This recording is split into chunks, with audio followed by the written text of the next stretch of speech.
Walk you through a basic T default on nuke. It's a map that can be quite hard on the T side, one of the most, difficult maps to get many rounds on. But by watching this video, I'm sure you'll understand better what to do. So let's dive into it and let's see if we can make you guys some nuke gods. Let's get straight into it. When you're playing the T side on nuke, you have to make a decision out of T spawn whether you want to obtain map control towards yard or if you want to have map control towards inside of the map. So the difference is that normally you would say 3, maybe even 4 players goes towards yard if you want to take yard control, if your objective is to go down secret and do a lower split or maybe get around under heaven or something like that. And you would go one guy inside that is just holding lobby and making sure that if the CT side is pushing, he's aware, you get the information. Vice versa, if you say that, listen, we want to do an inside execute or we want to push ramp or we want to have lobby control because we think the CT side is going to push us, you place 3, maybe 4 guys inside lobby and you just have one guy working on yard, making sure no one is pushing. So let's start off with the yard default, the basic yard default on nuke. I would argue you need 3 players at least, maybe even 4 if you want to work yard, depending on what your objective is. Now, first and foremost, what you should always do when you're one of the first players out yard and you want yard control is just throw this smoke right here, because it's going to deny vision for the CT side. Just by putting down this smoke, you get a free passing and a free walking lane in behind T-red. And at the end of the day, whether you want to use it or not doesn't matter, because the CT side don't know whether you used it or not. So that is a very important smoke that you can almost throw, I would say, 15 out of 15 rounds, or now that we're playing MR12, we do it 12 out of 12 rounds. While you do that, you have another guy with you, so you're 2 guys down here, maybe 3 depending, and then you have at least 1 guy going silo as well. Whether you want to be 1 guy silo or 2 guys silo depends on the objective. Let's say you want to get around heaven, you want to be fast, I would argue you should be 2 guys up here, 2 guys down yard. Now let's say the silo guy is just supposed to be a backup player that can revenge kill or trade frag or whatever that may be. Just have 1 guy in silo because it's a pretty small area and you don't want to block each other to death, to be completely honest. So you have 1 guy up here, you have 3 guys down in yard. Now the main objective is, as I said, to get yard control. You want to control this area, you want to be able to stand right here and,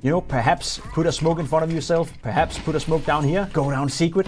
If that's your objective, all of a sudden you control yard, you control secret. And again, as we spoke about on the CT side of the nuke, it's all about forcing the TT side to make a decision. And your goal is to manipulate their rotations, right? You want to sell them the idea that you could be 3 or 4 guys down secret. So let's say that you're doing the 2 smokes right here. You get yard control, 1 guy's putting down a smoke right here, 1 guy's putting down a smoke right here. Right now, you could decide to just walk back. All 4 of you or 3 of you could walk back inside lobby. You could have 1 guy walk down secret. And as of right now, the CT side don't know whether you're 1 guy in secret or 4 guys in secret. So they have to take a gamble, or they have to push lobby, or they have to do something in order to get information. So if you do that, where you smoke off yard completely, like I just showed right here, you put 1 guy down secret, you have 3 of the rest of the guys walking back inside lobby. Normally an outcome could be that the CT side thinks, okay, they could be down secret, so they're going to push lobby, but you're already sitting in here and waiting. That's pretty smart, right? So it's about manipulating the CT side to make a move, make a push. Now, when you have 3 or 4 guys yard, there's 1 player who at all times should be controlling this area, right? If you're just 1 guy inside lobby, you can't hold door, you can't hold hot, and you can't hold ramp at the same time. That's the number 1 noob mistake I see all the time, that the 1 guy in here puts himself in a position right here where he's constantly looking here, looking here, looking here. He's not safe, he doesn't have any help. So what I would advise is that you can even be a massive rat, to be completely honest. Just sit up here, hold this position, or stand right here, hold this position, or stand the way back lobby and just hold right here. And if they push, they have to push all the way into your crosshair, because all you need to do is make sure no one is coming from behind, right? And the more you have a wall behind you, well, the less of angles you have to control in that sense. So when you're left by yourself, again, it's like playing CT side ramp. You have to stay alive. You have to understand that you need information. And if they push lobby, give it to them, right? Because if there are 2 or 3 guys inside lobby, well, that's when you tell your teammates, 3 guys just push lobby. You guys are just going to rush under heaven. You guys are going to rush down lower, because you can at maximum only meet 2 people. So you have a 4v2 scenario somewhere on the map. Again, communication, rotation, understanding of when to say what. Now, if you do the other way around, where you have 1 guy yard, again, I would just throw the smoke right here to deny vision for the CT side. You can just hold this angle if you want to. You can sit all the way back right here, hold this angle if someone is pushing yard. You don't have to do anything on yard when you're alone in here, while the remaining players will play inside lobby. You want 1 guy to apply pressure on towards the door. So nade the door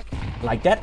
Maybe smoke out in front of the door. You don't have to rush out. You don't have to do anything. But again, you're denying vision. All of a sudden, the CT player don't know whether you're walking down the vents. He has to tell his teammate 1 player could be down the vents, right? So again, apply a bit of pressure with your grenades and then just hold. You have 1 guy holding door like this. You have 1 guy making sure that if anyone is pushing hot, he's gonna die. And then you have 1 or 2 guys towards ramp, which is usually the pinnacle point of the map, where sometimes the CTs like to push with an AWP or with a rifle. And at this point, you can just wait. And then for the rest of the round, you have to make up your decision. Do we want to go towards ramp? Do you want to do an inside execute? All things we're going to cover in the advanced video. But the main basics right here is that you have to make a decision coming out of T-spawn. Do you want to focus on taking yard control and trying to open the map through yard? Or do you want to take lobby control because your objective is to do an inside execute or maybe in towards ramp? That is the number one thing you have to make up your mind with whenever you start every single round on the T side of nuke. That will be it for the T side basics.